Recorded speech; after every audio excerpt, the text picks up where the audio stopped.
again. Welcome back. This is Drew in 32, the unofficial, official, imaginary presidential campaign. And I am Drew. And yeah, in this episode, the second episode of the miniseries, I'm going to share a little bit about the current state of affairs, the lovely little dumpster fire we find ourselves in, and also how we got here, according to how I sees it, whoever I think I am. So that's the game plan, and we're calling it Ain't So Great, which of course is a little clever play on words for Make America Great Again, which we are currently definitely not doing. Yeah, we are not heading anywhere in the direction of the neighborhood of great. But, sometimes you got to have a little pain before cool things happen. As they say, no mud, no lotus. And so here we are with a whole lot of mud. And to open up, I think, the first point I'd like to hit is that, yes, it's a mess. Yes, it's a shit show. But no, it's not Trump's fault. Right? So let that land. And there might be some feelings there, and I get it. Because he is a knucklehead. 100% through and through knucklehead.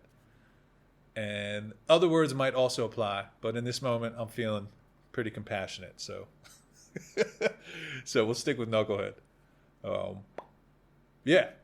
So he's a knucklehead, and the shit show is not his fault, right? Like, he didn't start the fire. This fire's been burning for a minute. And so the way I see Trump is less of a cause and more of an effect, right? Like, he is the clown show that he currently is because of a whole bunch of stuff that has been happening for generations and decades. And so you could even go as far as to say that Trump is a victim of the culture, the bankrupt, sociopathic, greed-crazed culture. And so dude can't help himself. That's what he was raised by, and his values are, whatever they are. But it's also hard to recognize him as a victim or have any compassion for him as a victim when he is being a bonehead so regularly and is part of a lot of changes that are creating real victims in real time, right? So I would offer, if you have a lot of anger, hatred, vitriol towards Trump, I get it. I understand it. Maybe give yourself a break from that poison coursing through your veins, right? Take a deep breath and start to allow yourself to zoom out and see, okay, this dude's a knucklehead, sure, but also there are bigger things at play here that it might be helpful to understand or to catch a glimpse of. And yeah. And so maybe don't hate so hard because it's bad for your health, even though he's a knucklehead. But if you can get to a place where, okay, this dude's a knucklehead who needs a long hug and years of therapy and probably a couple doses of ayahuasca, right? If you can get there, I think that opens up some space for some compassion, which is cool. And if you can get to a place where you understand that, actually this dude acts like this because of the family systems and the generations of noise and pollution. And really America is like a spiritually bankrupt society, right? So, this dude is multi-generational wealth that dates back to the atrocities of early American experience, right? So, from that perspective, it's kind of like, well, what did you think you were going to get, like. But anywho, like I said, though, it's hard sometimes to have that much compassion for somebody who's actively causing harm the way that he is.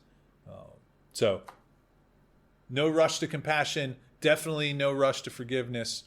All I'm saying is that maybe it's not all his fault, so you can stop hating so hard, so you can take a deep breath, have some peace, and then also start to see the bigger picture, right? Because we can blame everything on this dude, but there'll just be another one of this dude or a worser one of this dude, right? If we don't take a look at the bigger system that created this dude and this situation. So, yeah, cool. So Trump's a knucklehead through and through, absolutely. And we are also not heading in a direction that resembles greatness by any means. And yeah, I am also very aware that Make America Great Again is code for let's do the white people thing again. And if you are not clear on that, I would suggest that you look into Trump's background and Project 25, which is pretty much setting the agenda and the policies for the current administration. And yeah, man. I mean, we're dealing with a modern, slightly differently flavored white supremacist energy here that is hell-bent on deporting anybody and everybody and trying to return to some wild ideal about how society should be, which, yeah, I mean, it's delusional, because life changes, right? So you can't go backwards. It only goes forwards, and it's changing all the time, so you can't keep it pure or, homogeneous or, whatever the term is there.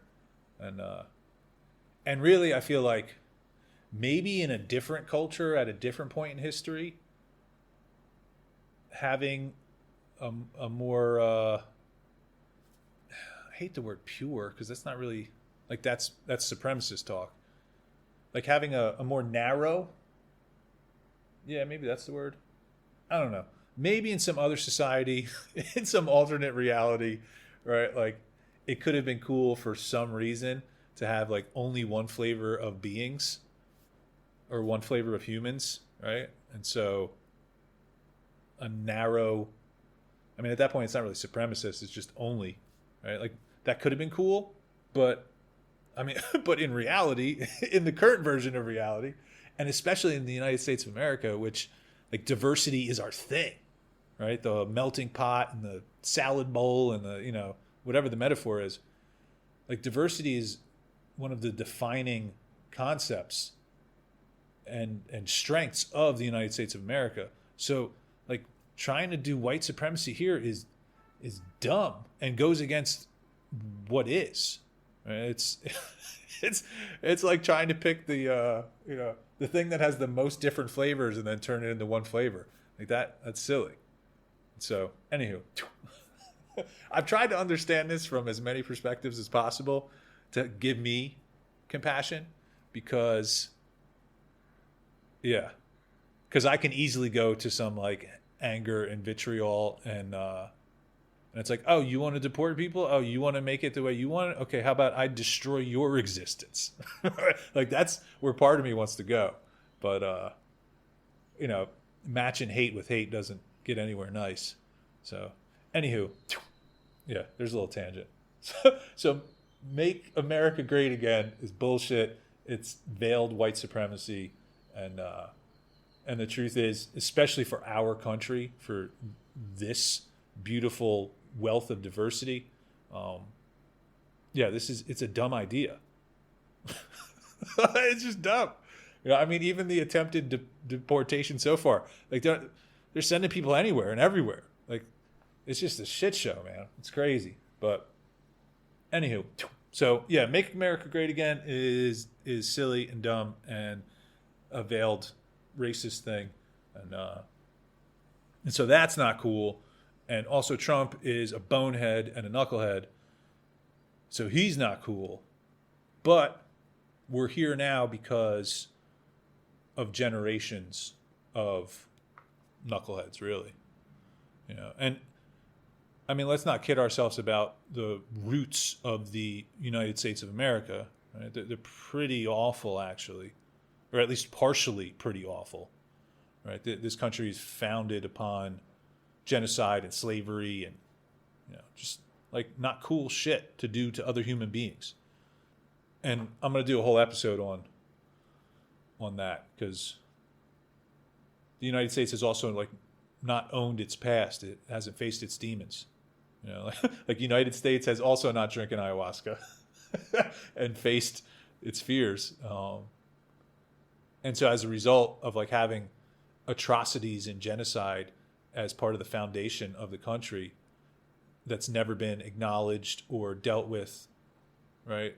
No responsibility, no reparations, no anything. I mean, that's essentially going to rot the whole thing from the core, from the very beginning. Yeah.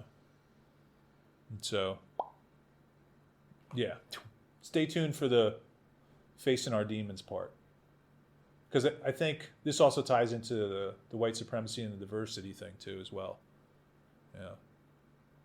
Like as long as a bunch of white folks from England can pretend that they ran shit and run shit and ignore the atrocities to a bunch of non-white folks, you get dumb shit like white supremacy thinking it's a real thing, right? When the truth is that this country was built with all flavors and all colors, and we got to own that in the past and in the present. So, anywho, that's that. So yes.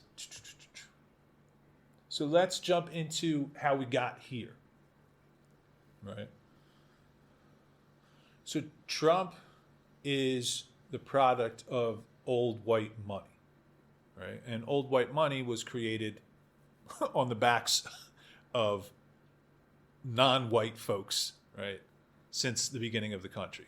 And really all over the world since the beginning of written history, and probably during a couple other written histories that we no longer know about. It seems like people are just like not nice to people.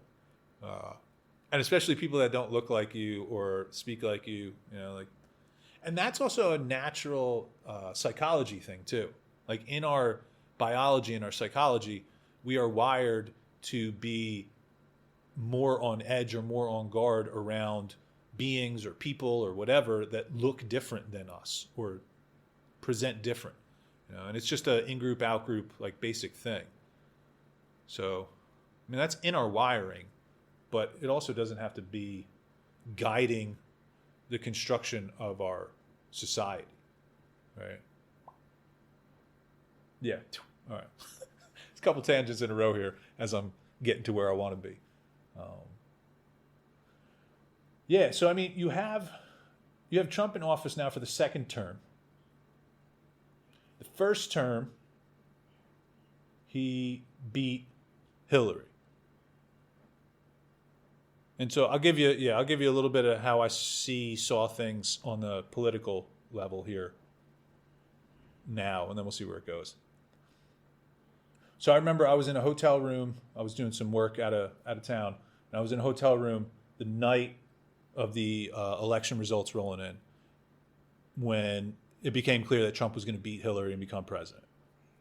And I realized I was living in some sort of weird alternate reality universe. But it also became very clear in that moment, like, oh, of course Trump was going to beat Hillary, because the United States wasn't ready to go directly from Obama, a black guy, to a woman, right? Like the United States got to feel good about itself for a couple of years while Obama was running stuff. But we are definitely not evolved enough as a country to go from a black dude to a woman, right? And I didn't see that until afterwards. So somebody with vision should have recognized, oh, okay, we've had the black dude for 8 years and he was awesome, but now we have to take a deep breath and go back to a white guy for a minute so that all the fragile white people don't fucking freak out. And anyway, and really, that election cycle was the most I was, I don't want to say involved, but like paying attention, because I was a big Bernie fan. Like I thought Bernie was great, and he should have been the Democratic candidate, but they muscled him out. Because again, the whole political system's corrupt as shit, right? So it had been decided that Hillary was going to run, and I think they thought be president. Yeah, because I mean, she was going to run against Donald Trump. Who's going to fucking vote for Donald Trump? But apparently, a whole bunch of knuckleheads. So yeah. So anywho, yeah, 2016, you're coming out of the Obama era, and the United States was not evolved enough to go from a black guy to a woman as president. And so they picked a white dude instead of the woman. And yeah, and so the nightmare began at that point, or the reality began to split off, if you will. And the other thing too that I noticed is that after the Democratic side ran Bernie out, right? Because Bernie had the votes. Like Bernie would have won if they put him up against Trump.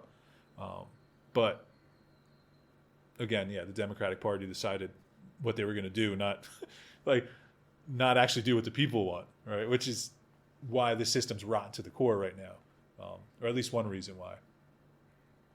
But yeah, so you get, instead of having Bernie there to win, you get Hillary, and the United States picks the white guy. But Trump, towards the end of his candidacy, he actually adopted a whole bunch of Bernie's speaking points. And I mean, in Trump's warped, weird way. But I think part of the attraction to Trump in, what was that, 2016?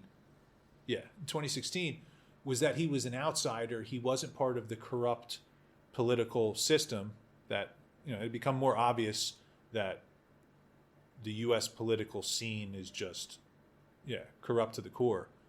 So Trump represented an outsider and a business guy, even though he's a fucking awful businessman, terribly ethically, and all his stuff is bankruptcy.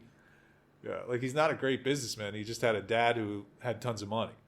So, just in case anybody tries to run with that. But anywho, so yeah, so you get a white guy who's not part of the Washington political circus, and then that's attractive. And then also the supremacist stuff starts to sneak out in different ways, and to some people that's also attractive. And I remember I was chatting with a friend, and the insight that came through, it was very clear. It was like, oh yeah, like people like Trump because he gives you permission to be less than your best, right? And not in a good way. Not like, oh, I'm a perfectionist and now I can just accept myself as I am. No, like Trump gives you permission to like do shit that's fucked up, and it's fucked up, but you're like, fuck it. And I mean, sometimes that's cool, but when a lot of people are doing that a lot of the time, it's not okay. Yeah. Like Trump's motto should have been make racism cool again. That would have been a more accurate assessment of what his presence has done. But anyway, yeah, I mean, racism is never cool. Outside of the people, the white supremacist, right, like energy. But anywho, but what I clearly see is that Trump was identified as, oh, he's a businessman. He can help with the business stuff because, the United States government's always running at a deficit. Economic policy is always, a thing of interest. So Trump's a business guy who could do that. He's also not a Washington dude, so he's not going to be so corrupt, which, surprise, he's more corrupt than most of the politicians. And then he's a white guy, right? So like it was more palatable to the evolving consciousness of the country. So yeah, so you get him, and then he's a nightmare. The first candidacy was a nightmare. It was just nonstop shenanigans. And then a lot of it is the classic Republican part of the coin, or the Republican side of the coin, where there's some kind of foreign war that you get involved in, and yeah, some kind of bullshit. But then,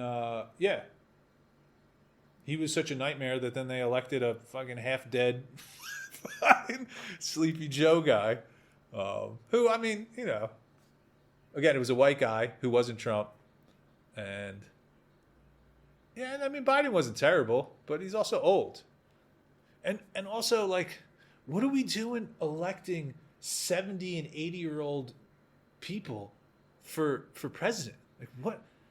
Like, most 70 and 80-year-old people I know, you're trying to, like, tell them why they can't drive anymore, or, steal the keys out of their pocket, or, like, make sure that they remember to take their medication in the morning. Like, what are we doing letting that person be the president?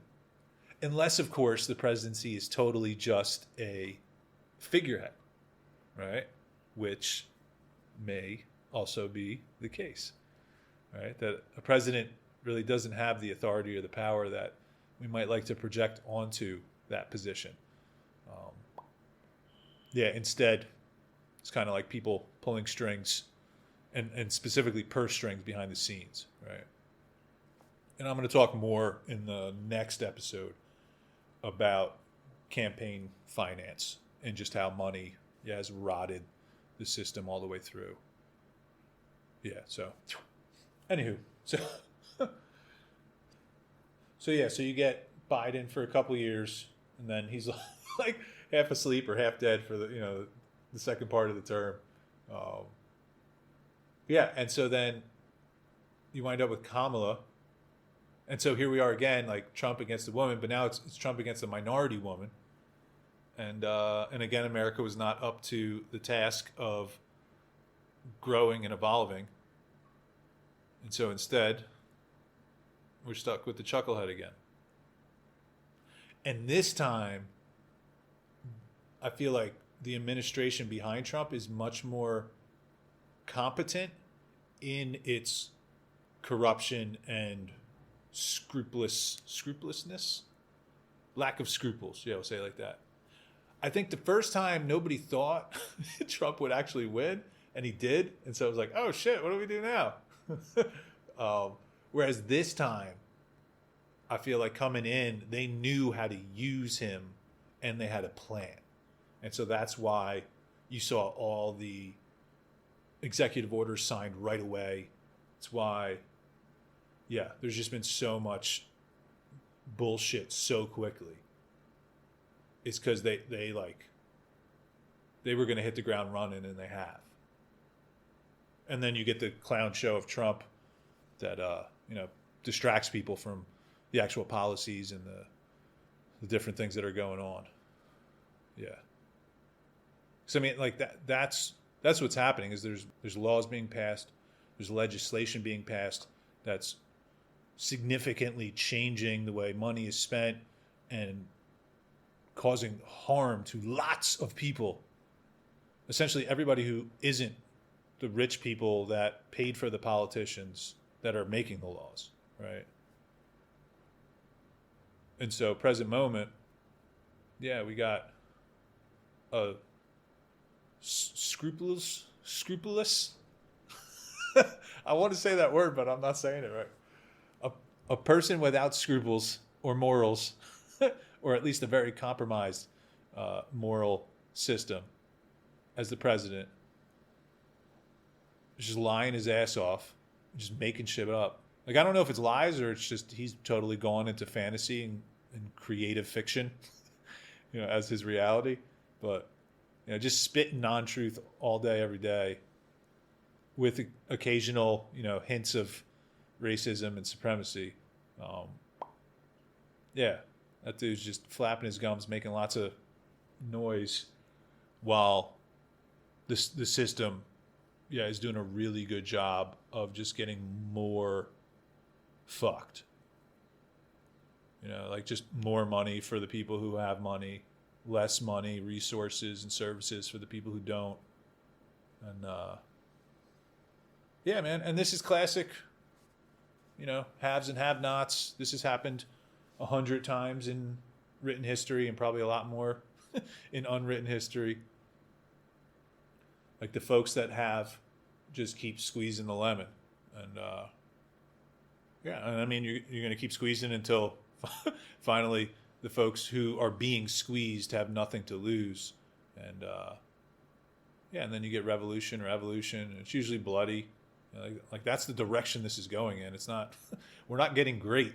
We're just kind of setting the powder keg. And it seems like it's just like unchecked greed, right? And greed for money, but also greed for power. And also like how much can I get away with? Like, let's keep pushing the envelope, which is a pretty like dark, sinister energy. Like I remember during active addiction for me, which was definitely the darkest time of my life, I would lie a lot. And and some people believed me because they just loved me and they didn't want to actually face the truth, right? So I wasn't that good of a liar. It was a mutually convenient arrangement. But I remember as I would lie to people and get away with it, there was this like darker thought of like, oh, like what else can you get away with? What else can you lie about? Right? Like push it. And I just see that energy in what's happening in, the government currently, where it's just like push it. And I think some of the folks involved are on the white supremacy kind of racist tip, but then there are others who are just on the money and power tip, right? So like maybe they like one type of person more than another, but that's way less important than just more power, more money, more power, more money. And yeah, man. And this doesn't go in a good direction. It ain't so great. Yeah, and if things aren't remedied sooner than later, it'll just, the squeezing will just continue. And once folks don't have anything to lose, man, that's dangerous. That's freedom, but that's also a danger zone. Like if my life is going to suck and I don't want to be alive because of how the society is structured, well, then I might as well take a couple motherfuckers with me. You know what I mean? And really, I see that energy in some urban spaces. Like Philadelphia comes to mind. But there's some parts of some neighborhoods or some parts of some cities where, like hope is gone. And so behavior changes in a really wild and violent and unpredictable way. So, yeah, man. I mean, I'd like to think that if I was in control or power and I was acting in this greedy, unchecked way, at some point, I'd be like, dude, these people are going to fight back. Like, let's give them something. Like, let them eat cake or, like, give them something. But I think when you're in the grip of that kind of greed, you can't help yourself. And so, it only winds up at one inevitable conclusion. And so that being said, the cool part about the United States democracy and its current pretty distorted form is that we at least get to like elect somebody new every 4 years, right? So someone could come in 4 years, right? 2028 or 2032. Somebody could come in and then put new folks in place, put new policies in place, and then start to change the landscape and change the direction we're heading in, right? So that's the cool part. The scary part is when I start hearing about, Trump in 28 or how term limits could be removed, or, there's also the possibility that folks can declare martial law and then delay elections, right? So like if power, we'll say it like this, if people in power want to hold on to power, they can fucking do it, or they can at least try. We saw a little bit of that energy show up in the January 6th stuff, right? But my hope is that we only got a couple more years of this shit show before then there is sufficient pain, sufficient suffering that will allow for a new wave of leadership to come in and then really revamp the whole system, because that's what needs to happen. We don't need a new Democratic president or a new Republican president. We need a whole new system that isn't a two-party corrupt shit show, right? So, yeah. So stay tuned for 2028, maybe 2032. For me, I went with Drew in 32 because, first of all, it rhymes, so that's cool. And then, and then also, like, I think 2028, people are just going to need a collective deep breath. Like, and maybe I'm wrong. Maybe people will be ready for revolution or big changes in that moment. But, you know, like it's been less than a year of Trump part 2, and it's already a fucking horror show. So I feel like this kind of trauma you need a break from before you start to make new changes that are also big, significant events, right? So that's why I'm like, all right, 2032 is when the next big change can come. And 2028 is maybe like just 4 years of exhaling and letting your shoulders drop from your ears and realizing you don't have to listen to some wackadoodle yammer on every day from the presidential podium. So, anywho. All right, that feels good. It's a solid share/rant. So as far as Trump, yep, definitely a knucklehead. Is it his fault? Not entirely. Is he doing dumb shit on a regular basis? Absolutely. Oh yeah, also if you think like I'm just trashing Trump because I only watch CNN or something, like, wrong. I just have eyeballs and pay attention. This guy's a fucking bonehead. Yeah. So, yeah, bonehead. Not entirely at fault though, because the system is corrupt, right? Like the entire political system is corrupt, and we've been getting the same charade for decades. If there's a Republican president, there's usually a war, and war is good for business, and it makes us feel good about ourselves. And then after that, you know, people get tired of fucking war because war sucks. And so then we go Democratic for a term or 2 or 3. And then the focus is more like in-country policies, help the people, tax cuts, shit like that, right? Like appease the people enough for then the next Republican president to come in and then decide, you know, we're going to do trickle-down economics, a.k.a. let rich people be rich and pretend it will somehow help poor people. Yeah, or some other bullshit economic fantasy, you know, that really just allows the rich to get richer.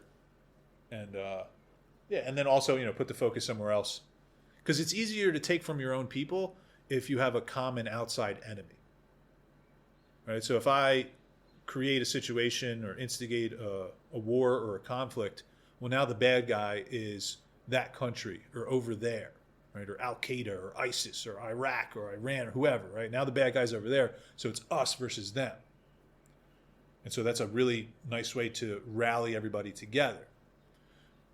But while that is happening, the us's that are in charge are taking from the us's that are not in charge, right? And so it's kind of like a little okie doke. It's like, oh, look at the bad guys over there, and now we're going to take more of your money, more of your rights, more of your privileges, and justify it.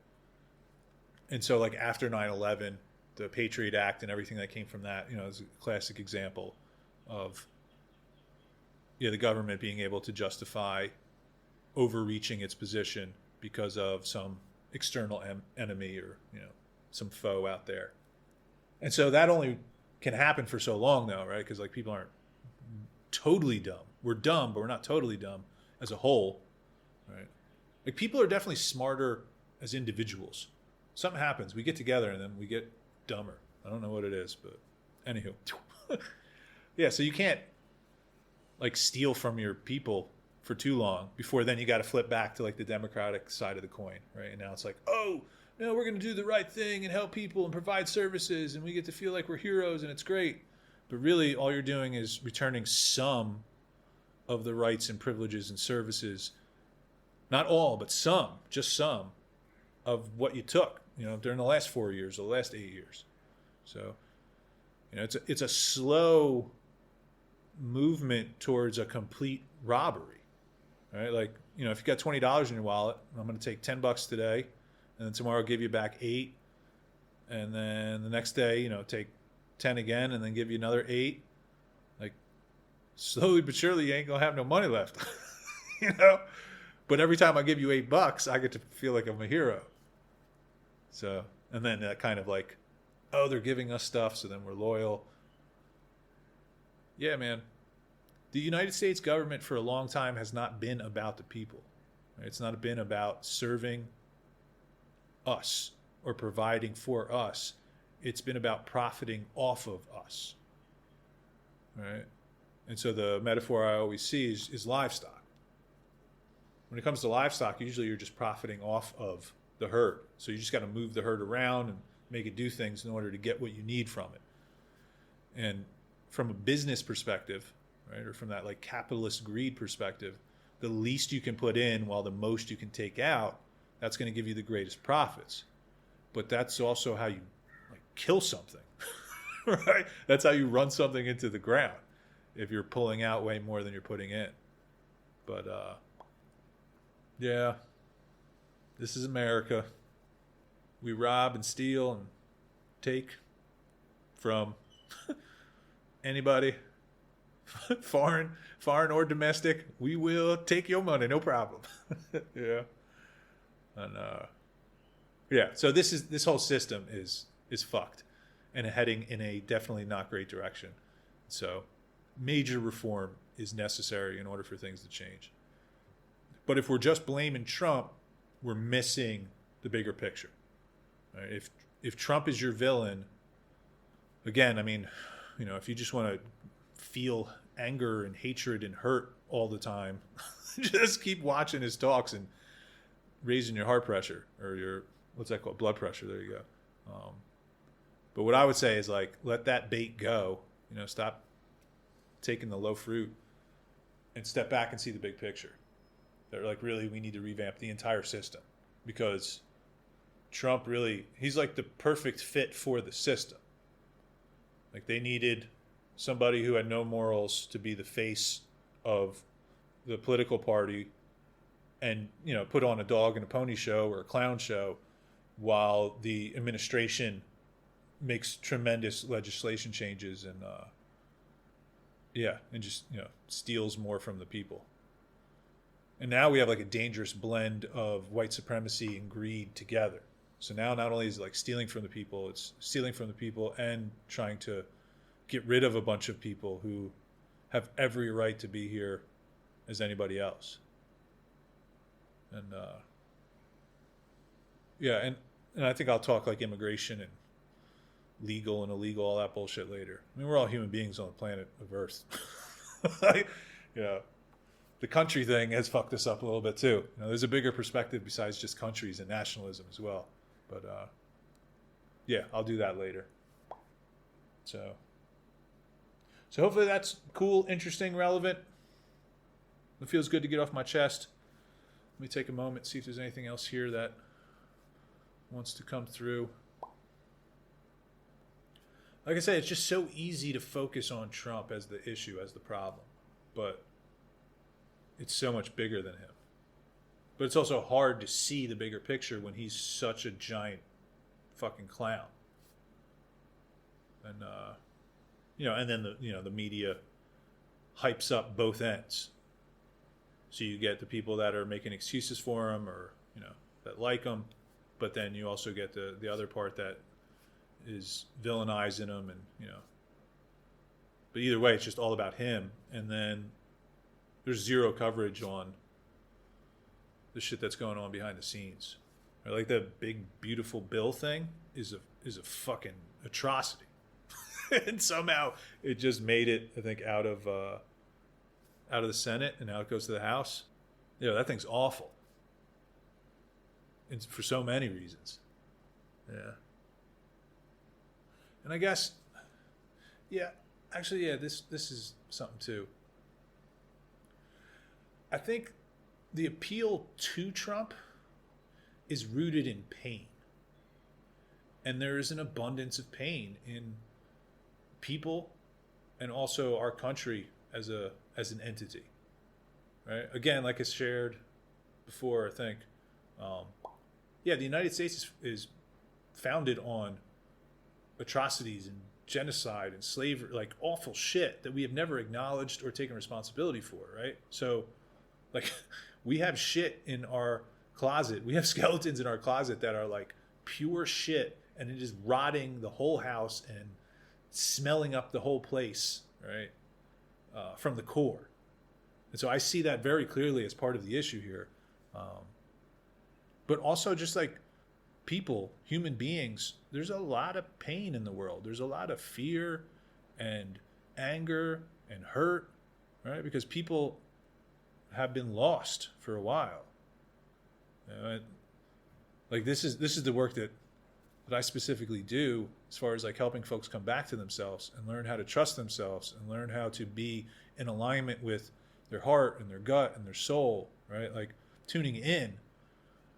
There's a lot more people who are not tuned into themselves than are, right? Like the vast majority of human beings on the planet right now are lost in some fear-based, hurt-based, fear-driven story about the world and what they need to do in it and who they think they are. You know, and call it Maya or just call it bubbles of delusion, like whatever. But people are not in a good way. And so I think Trump appeals to that pain and gives folks a cheap outlet, which is potentially just pointing that pain at somebody else who looks different than you, or giving you permission to be an asshole, right? Because I mean, if you're watching TV and you're like, oh, this is the president of the United States, he's acting like this, well, I can do whatever the fuck I want, you know? like how do you tell your kid not to be a raging asshole at school if like that's what they're looking up to potentially, right? So yeah, I think there's an appeal as far as folks who are in pain, folks who maybe are experiencing scarcity or poverty as well, right? Because again, like it's not fun to not have stuff, and you know, and if you can blame somebody for why you don't have things, it can shift you from being a victim into, you know, having some power. It's some gross power. It's corrupted power, but you know, like being able to get angry about those colored people or these flavored people who, you know, took my jobs or did the thing or eat cats or something. Like, what the fuck? it's so fucking wild. But like being able to feel, yeah, like, oh, like, yeah, fuck them. Like, yeah, it's their fault. Like that's much more sexy and powerful than, you know, feeling bad for yourself because you're struggling to put food on the table. You know? And so I think Trump gives people access to that. And so then people are like, yeah, he's opinionated. He says what he thinks. He's fucking great. Yeah, fuck this, fuck, you know. And like I said before, you know, then all of a sudden, like, so racism is not cool. Like any kind of, you know, putting people down for any reason really isn't cool. But like the idea that we would discriminate against people because of I mean, race isn't even a real thing anyway. It's so fucking dumb. Like it's so many levels of lost and dumb. But like racism is not cool. Like it's not cool to be fucking an asshole or mean towards people based upon any aspect of their experience, right? But now we got this fucking clown who normalizes it. And from the position that he's in, like almost kind of makes it cool or makes it acceptable. And I've spent a lot more time out of the United States than in the United States the last 6 years. But the time I've spent in country, I've noticed it's like there's shit that people will say now or do that like 10 years ago you just knew that that wasn't cool. You don't do that. But it's resurfaced again because you got a chucklehead like this. So, like I said, it's not all his fault, but he sure ain't fucking helping nothing. And he could use a couple doses of ayahuasca, a couple sessions. Would help rearrange his shenanigans, maybe. I don't know. Ayahuasca might just kind of just fucking wave him off. Who knows? But anywho, yeah. So I have some understanding of the appeal or the attraction to Trump as a solution or something cool, or why people would align with him. Like, I get it. I don't agree with it. It's rooted in pain and like lower energy type stuff, or grosser energy. But I mean, who else is like really helping people deal with their pain? Yeah. So a little bit of relief in a gross way is going to be preferred to no support and no relief at all.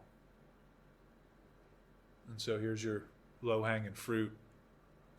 Really, Trump is like the fruit that fell off and has been rotting on the freaking ground for 2 weeks. But anyhow, fruit is fruit at that point. Yeah. So I get why people dig it or dig him, but it's definitely not great. It's definitely not heading anywhere great to be in alignment with that perspective or that kind of energy. And it's also definitely not like something he created overnight. He is very much the embodiment of a lot of what is wrong in our society. And so with him coming to a position like the presidency and then being on full display, yeah, to me it's like, wow, how do we get here? Like, like if that's the poster child of our country, like what the fuck is going on in our country? And yeah, and that's what we're talking about here in this podcast, among other things. And I would say that this is the better place to put our attention as well. Yeah. Yeah. It feels like with a deeper and broader perspective of the system and how it functions dysfunctionally, or dysfunctionally for the people, super functionally for the elite ruling money maniacs. Yeah, with a greater understanding of how this thing works and functions and what drives it, then we are capable with awareness and compassion to start to shift things. And so, yeah. And actually they just, Mamdani, I think that's his last name. I don't follow the politics too much, but I've seen it in the social feeds that, New York, this dude I think he just won to be the Democratic candidate. So the primaries. They didn't vote on anything yet, but yeah, I mean, this dude's got a pretty cool platform as far as actually being helpful for the people, as opposed to what politicians have been my entire life, which is just tell you what you want to hear while they do what they want, or they do what the corporations are paying them to do. So more on that in the next episode. Yeah, I'm going to talk money and politics and how that gets funky in episode 3. So we'll stop here. We'll be done here. Thanks for listening. And if you have opinions about what I've said, that's cool. Share them with somebody if you want. Yeah, I don't know how receptive I am to having political debates. Yeah, probably not very receptive. So, I mean, you can message me if you want. We'll see if I respond. But anywho, thanks for tuning in, and I will talk to you again real soon.